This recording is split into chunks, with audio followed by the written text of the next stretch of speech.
चलो बच्चों, चलिए प्रश्न को पढ़ते हैं। प्रश्न है, तारक केंद्र अर्थात सेंट्रियोल की पहिया नुमा यानी कार्ट व्हील संरचना पर चर्चा कीजिए।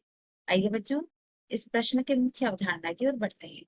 मुख्य अवधारणा बच्चों, इस प्रश्न का जो मुख्य अवधारणा है वह है आपका तारक केंद्र।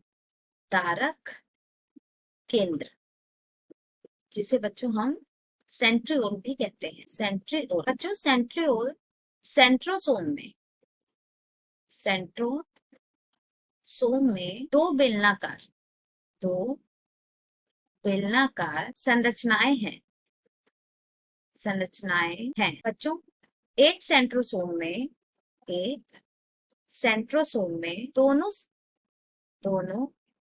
तारक केंद्र अर्थात सेंट्रियोल्स एक दूसरे के लंबवत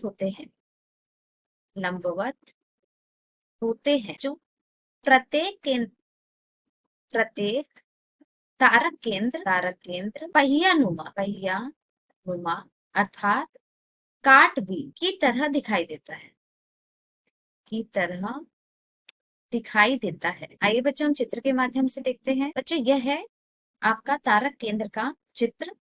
आप इसमें देख सकते हैं कि यहाँ दो बेलनाकार संरचनाएं हैं जो कि एक दूसरे के लंबवत है। तो बच्चों, आप ये देख रहे हैं कि यह बेलनाकार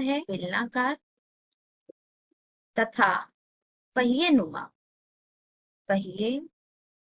नुमा संरचना है। और बच्चों, आप ये देख रहे हैं कि यह नलिका के भांति है, इसीलिए इसे हम माइक्रोट्यूब्यूल्स कहते हैं बच्चों। ये अर्थात तारक केंद्र ट्यूबलिन प्रोटीन के 9 समान दूरी वाले परिधीय तंतुओं से बने होते हैं बच्चों। प्रत्येक परिधीय तंतु एक त्रिक है। हाँ बच्चों, आप चित्र में देख सकते हैं कि यह त्रिक संरचना बनाती है। आप देख रहे हैं बच्चों कि यह त्रिक यानी कि 3-3 की संरचना बना रही है।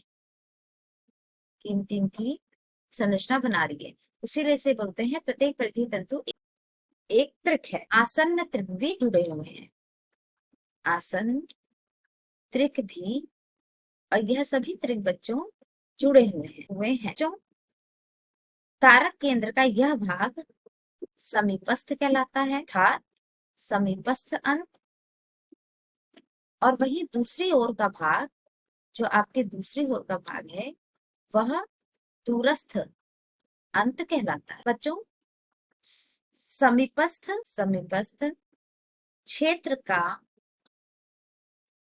का मध्य भाग भी प्रोटीन युक्त होता है और यह हब कहलाता है। और बच्चों, यह जो त्रिक संरचना है, ये जो 3-3 की संरचना है, यह जुड़ी होती है एक दूसरे से स्पोक्स के माध्यम से या एसी लिंक के माध्यम से। स्पोक्स, तो इस प्रकार बच्चों आप देख सकते हैं कि तारक केंद्र अर्थात सेंट्रियोल्स आपकी दो बेलनाकार संरचनाएं हैं। कैसी संरचना है बच्चों? दो बेलनाकार संरचना है, और यह दोनों ही तारक केंद्र के में एक दूसरे के लंबवत होती है। आप देख सकते हैं। और कैसी है देखने में? पहिए नुमा यानी कि कार्ट व्हील की तरह दिखाई देती है। और इसमें ट्यूब होते हैं जो कि समीपस्थ तथा दूरस्थ होते हैं, और यही ट्यूब यानी यही नलिका, यही तंतु माइक्रोट्यूब्यूल कहलाते हैं। आशा करते हैं बच्चों मुख्य अवधारणा के आधार पर प्रश्न का उत्तर समझ आएगा। धन्यवाद।